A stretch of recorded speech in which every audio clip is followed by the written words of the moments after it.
Hi, and welcome back to my channel. This is Scorpio Moon Tarot. Please understand that if you're here, this reading is for entertainment purposes only.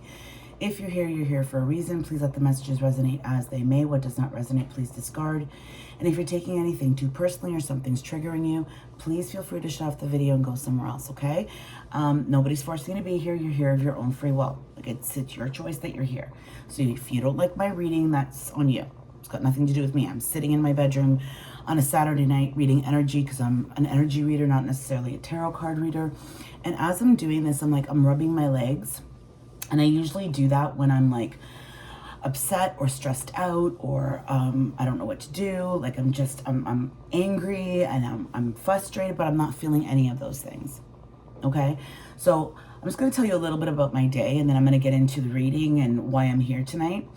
So I broke one of my most treasured Christmas ornaments. There's 3 of them and I broke one. I broke the smallest one.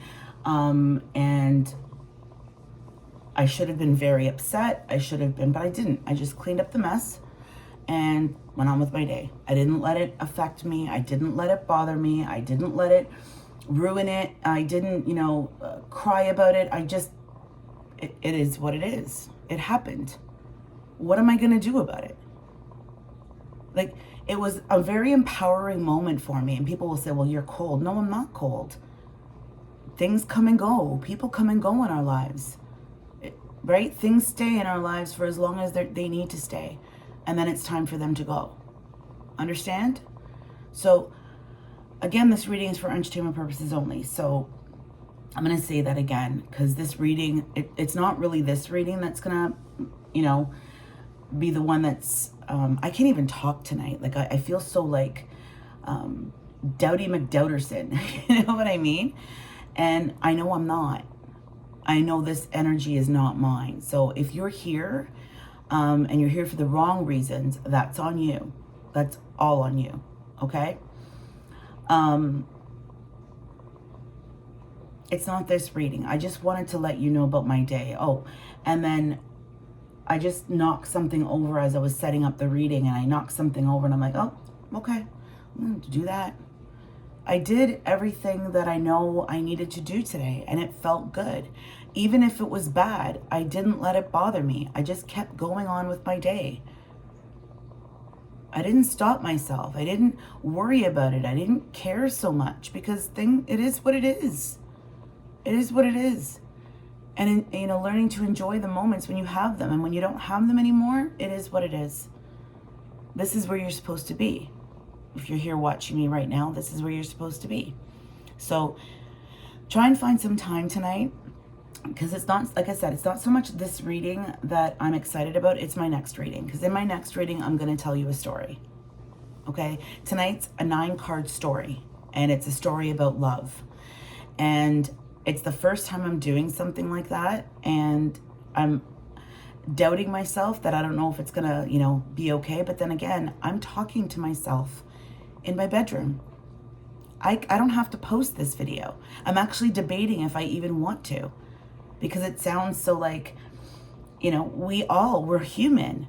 We all have moments where we fuck up or we make mistakes, or, we don't know what we're doing, or we're just in our feelings. And it's like everybody else, expects you to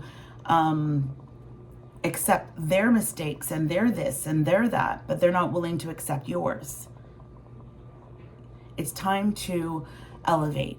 It's time to just understand that people are who they are, and they're going to be who they're going to be. And regardless of what you do or say, not everybody is going to meet you on the level that you need to be met at. People need to learn on their own time, and sometimes people just don't learn because they don't want to, because they're afraid of change. Are you ready for change? Well, if you are, I hope you come back for my other reading. I probably won't be posting that for like another hour.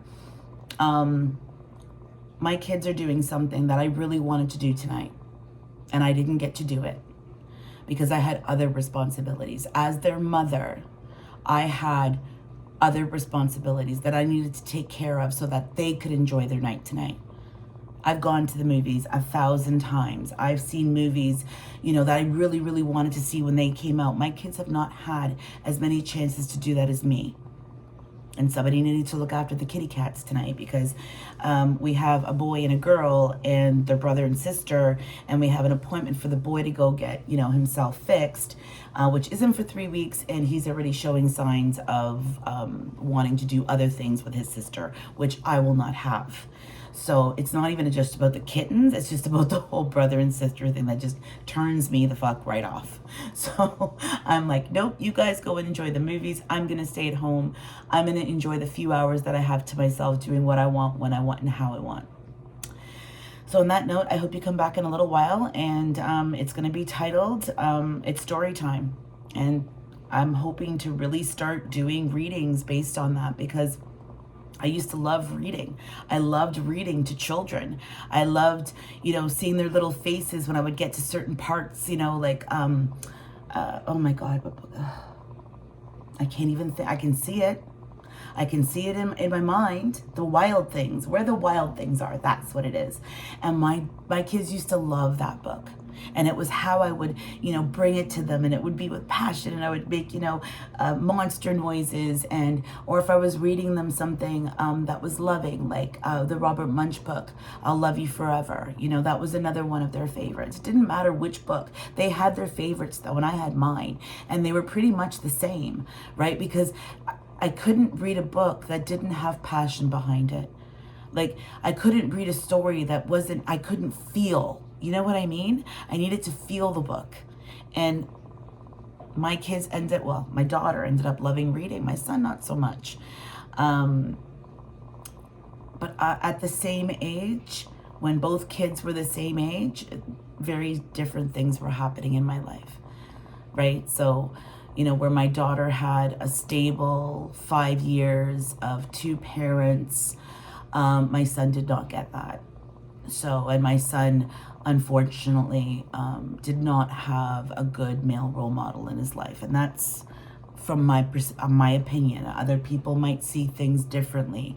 I know what I needed and wanted in somebody, and I wasn't getting that from him. So, unfortunately, my son suffered more than my daughter, in the respect that even though we were together for those 5 years, it wasn't good. But she had what she hoped was the father she needed and wanted, and she didn't. So I was able to give her those moments of time and energy, because there was a partner. Even though he wasn't the best one, he made my job a little easier to do the things that I needed to do for my daughter, right? So having 2 kids, being a single mom, I'm not making excuses for myself, because I could have done things very, very differently. I was still in my victim mentality. I was still in my weak mentality. I was in that mentality for a very long time. I am not afraid to admit that I was a very weak woman. I knew I had strength. Sorry, I didn't have strength. I was resilient. Because the strength was within me. It always was within me. I just needed to find it. I needed to find that lion that was eventually going to start to bite back. And I found her. So you can either hold me to my past, you can either judge me based on my past, or take me for who I am now, that I'm consistent and I'm showing every day that I'm trying to be better, that I want to be better, that I don't want to live a life of being a victim anymore and expecting people to be there even though I was always there for them. It's finally understanding that I need to be there for myself. And if people don't like that, I don't give a fuck. So, on that note, I feel much better now that I've been, talking out loud and speaking my truth and being in my authentic realness, because this is who I fucking am. I'm the best of both worlds. I am soft, I am loving, I am vulnerable, but I am also a bad fucking bitch if you cross me. It's not pretty. Especially when you act like you've done nothing wrong and then want to come back into my life and pretend everything's okay, or that, I'm supposed to have missed you, or I'm supposed to have, wanted you, or right? And again, I go back to my other reading that I did.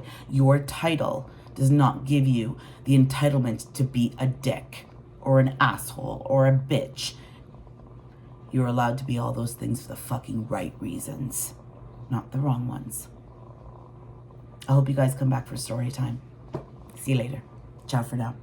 Again, this reading was for entertainment purposes only. See you later.